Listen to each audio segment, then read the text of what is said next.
How to make a thumbnail in DaVinci Resolve. So first, get your background in, right click on it, go to open in Fusion page. Here what you need to do is press Ctrl and space, then type in image plane. There you go, let's add it.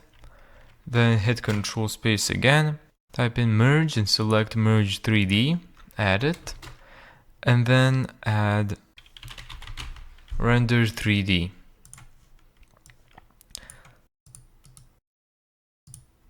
You're gonna see the background right here.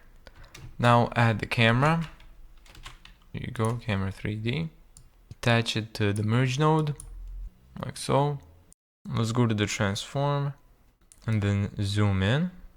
Then let's add a blur to make the PNG that we're gonna add stick out better.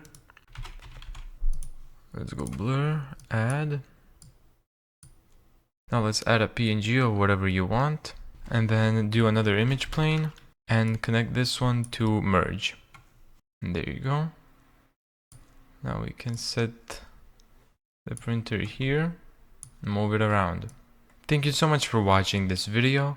If you found this tutorial helpful, make sure to give it a thumbs up and subscribe. And as always, see you in the next video.